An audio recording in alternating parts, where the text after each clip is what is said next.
we're alone, why don't you just tell us who you are? Let's go. It's the Whitey Show. Whitey Show. Whitey Show. Whitey Show. Whitey Show.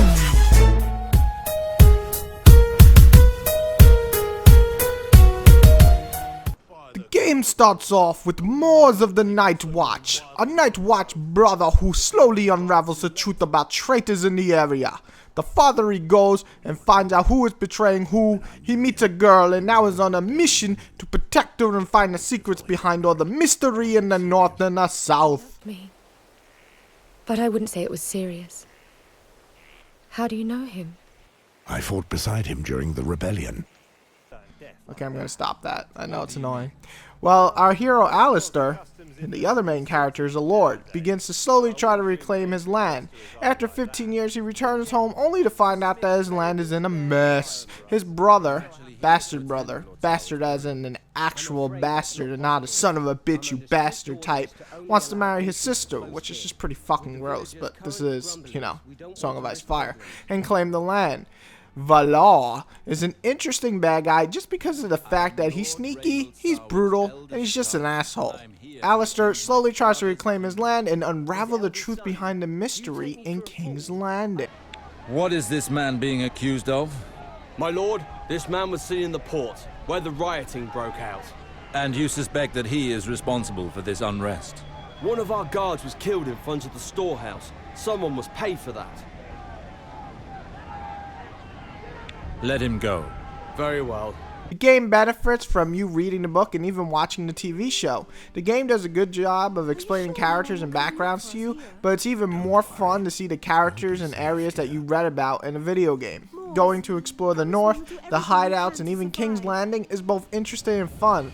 I also enjoy meeting and chatting with characters from the book. It's always a plus. I love the fact that just like the book, the chapters in this game slowly build the story and it gets really interesting. Like the book, it starts off slow, but then by the end, it's pretty crazy. Twists coming out of nowhere. Nobody is really safe. Anyone could die. While the voice acting isn't top notch, most of the main characters do the job well enough, and the dialogue feels pretty good and straight from the books or the TV show. The story is a big draw to anyone who enjoys the Song of Ice and Fire. I certainly thought very highly of the story, and I found it interesting throughout, especially those endings. What the fuck?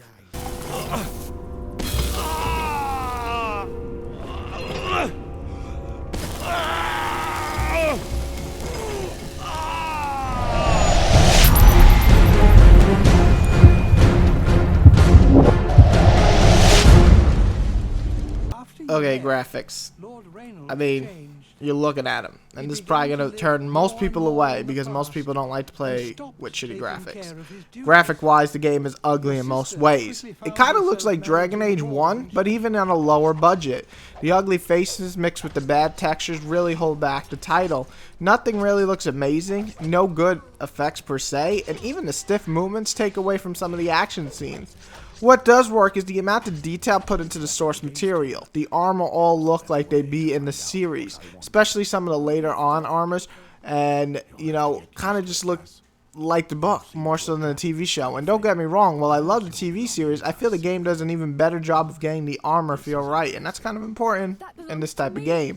So while the graphics are definitely below average, they aren't the worst I've seen. It looks like a budget game, but it still feels like a Song of Ice and Fire, just on a budget.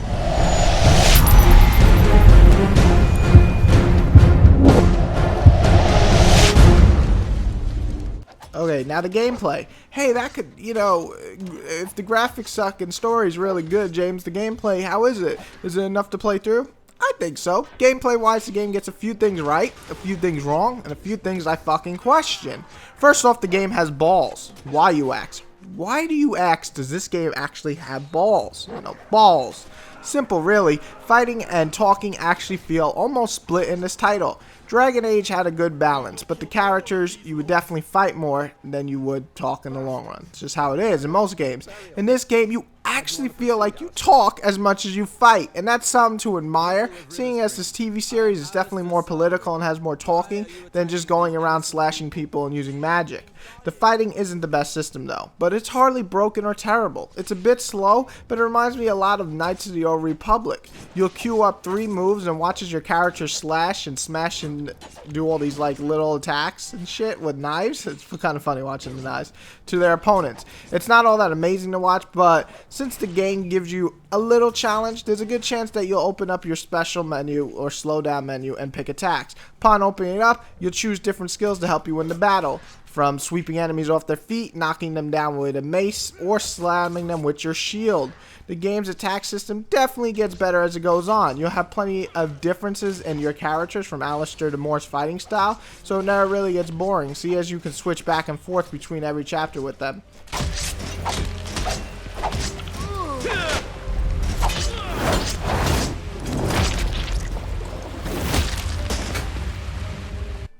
Exploring is limited in this game. Besides a few secret passages and hidden treasures, you're mostly going a linear path to the next area.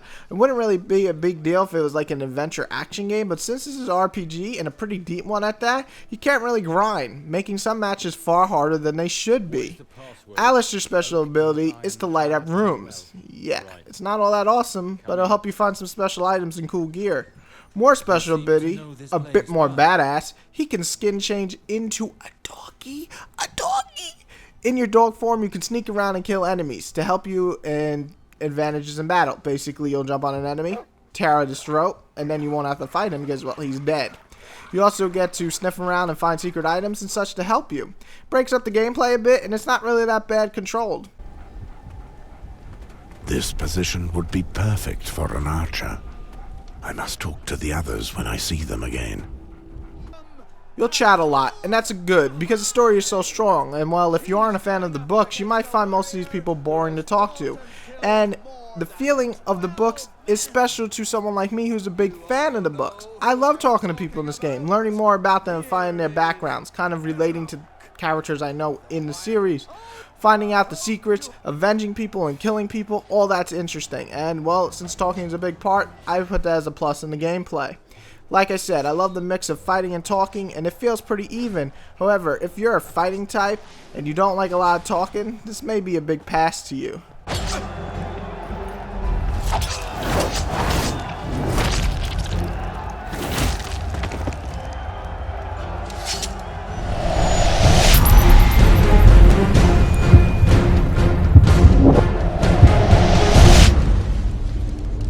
Okay, so let's be honest here. Game of Thrones, the game isn't perfect. There's some bugs. You either find the gameplay interesting and learn to strike down opponents in different ways, or just get bored because it's not that visually pleasing on the eye. You might find the game contains too much talking. The visuals might be poor for you, and you can't accept it, especially if you enjoy playing AAA titles only. However, this is my review and enjoyment section, and I, as a fan of the books, really enjoyed the game. The graphics aren't pretty, and sometimes the gameplay can get dull, but honestly, the story just really draws you in, especially from Chapter 7 onward, and Chapter 11 is just batshit insane. The areas to visit are fun, and, you know, it's really cool to see in a video game all these places I read about. The dialogue can crack me up at times, and honestly, the game just offers a lot to the fans, and that's something nice to see. Can there be better, more polished Game of Thrones games? Oh yeah, for sure. I hope this developer gets a bigger budget, because they really seem to love the series and they put a lot of heart into it. I'm sure they could create even a better game if they had the money to.